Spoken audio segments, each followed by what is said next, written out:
Uy, gago. Bawal. Ayun.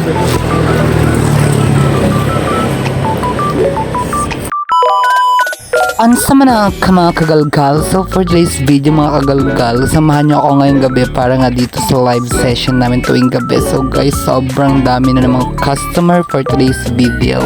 Ngayong gabi nga guys, si Galgal yung tunay ay isa siyang assistant maker kung saan dito nga nag-live si ate at ako nga yung assistant. At sama nga namin to napakute at napakulit na bata. Sobrang ginugulo niya talaga itong mga damit dito. At yun yung pinanggigigilad ko na talaga siya kasi napaka-cute niya be. Hindi siya nagmana sa akin. Charis.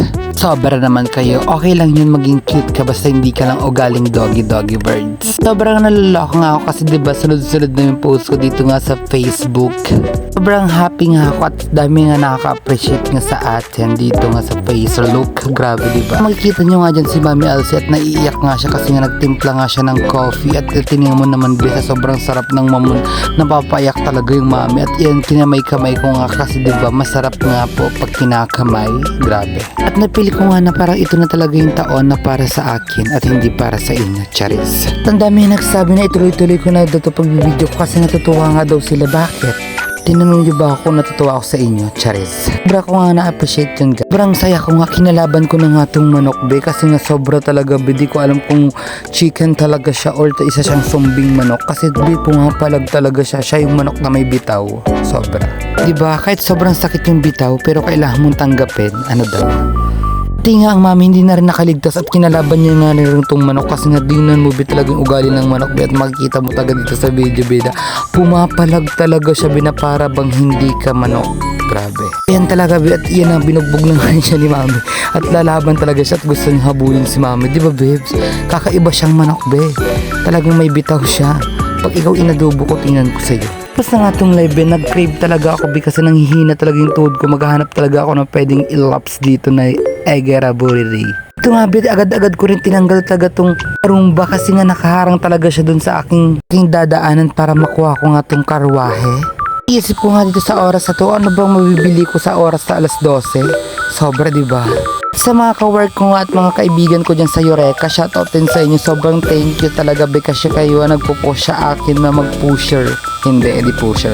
Mag-post daw na mag-post para nga mapanood nila be. At may future nga tayo maging sindikato. Charis, hindi pala. Vlogger pala yan. Shoutout sa iyo Ate Risa and Ate Jing and grabe Jana. Sobrang thank you sa inyong lahat. Sa pag-push nga sa akin sa journey kong to. At di bali na talagang ma-push ko kayo kesa yung journey ko. Ano daw? Wala na masabi talaga be. Sa mga hindi talaga nakakaalam talaga Beb, sobrang pangarap ko talagang maging vlogger. Dati pa talaga nung simulat bata pa ako at simula na pitos pa ako ng Charis.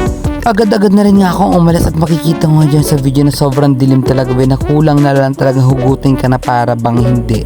Charis. Ano guys, mas lalo pa natin gagalingan at aaralin ko pa nga itong pagbablog kasi napapasaya ko kayo at napapasaya nyo rin ako be na para bang totoo kayo sa akin kahit hindi naman. Charis. Sobrang naman nag-open up. May isa nga nagsabi sa akin na ituloy ko nga doon yung pagbibideo at sabi ko nga rin sa kanya ituloy mo rin yung pagchichismis kasi mababarangay ka na. Emel. At sa mga oras nga nito sabi ko nga pumunta na lang talaga ako dun sa Divine Mercy kasi andun talagang yung itlog ng tomboy na sobrang binabalik-balikan kasi ang sarap talaga ng itlog niya bebs. Bukod sa masarap yung itlog ng tomboy na yun, ang sarap din ng suka niya na ba para bang napanisan ng ihi. Charis. Parang happy ko nga kasi sobrang bait talaga binibilan ko dito ng balot kasi nga si ate be sobra talagang nakikipagsabayan talaga siya sa mga joke be na para bang itlog niya binebenta niya.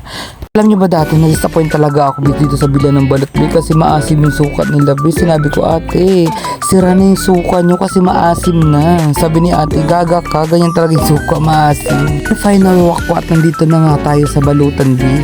Sobrang nakikrave na talaga yung taong ito. Balot, magkano itlog nyo? Charis. Malaki itlog? Yung itlog mo masarap. Charis. Gusto nyo rin tumatikman ng balot ni Tomboy? Andito lang nga sa harapan yan be ng Mr. DIY. Ayan, sobrang bait niya be at magdamagan nga daw siya nagbibenta ng itlog. Ayan, sobrang saya ko pa rin hanggang ngayon be kasi naalala ko talaga yung mga pinagsasabi ni ate. Sobrang taga akong natatawa na para bang nagjo-joke yung taong Eneo. Binebenta rin siya di ng litid ng manok. So ayan, sa may mga trip ng ganyan, pwede kayong bili kay ate. Sobrang mura lang yan be at pwede ka rin mag-takeout yan kasi Andy Souk. Ay, dito na ito. Hindi ko alam, hindi ba ito naman magsabi ako. Yung plato. Grabe ng bato. Magkano to? 25.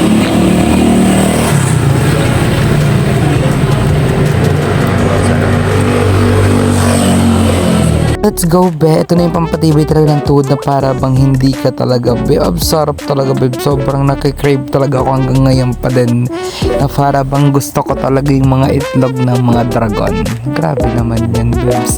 Ayan, be. Kung gusto niyo rin ng ganyan, be, kumain na kayo ng kumain, be. Hanggang may blood kayo at pupunta kayo sa Bukawi Specialist, charis. So, di ba, napakagaling ko kumain ng itlog. Sobrang sarap talaga niyan.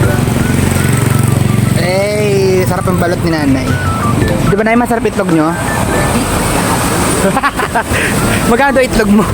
25? Ayan, may sauce din siyang ganyan. Mangang tsaka ano? Hindi mangang. Meron din siyang ganito, tsaka chicharon. Ayan. Anli suka dito. Sarap. Mga hindi nga kumakain dyan ng balot, meron din ditong pastel chicken, but napuntahan nyo na lang dito ba na sobrang budget meals at sobrang mura pero hindi naman makasarapan at kunti lang yung serve nila, charis.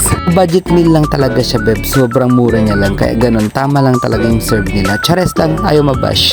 Ayan, pauwi na rin ako dyan kasi nakain ko na at natikman ko ng itlog ng Tomboy. So ang pamagat ng vlog na to, ang itlog ng Tomboy. Charis. Bye! See you in next vlog, guys. Mahal ko kayo at kahit hindi nyo ako mahal, wala akong pake. Bye! See you in next live, guys. Pagsama-sama pa tayo at gagalingan pa natin next time. Hindi pa ngayon kasi hindi pa tayo magaling. Charis.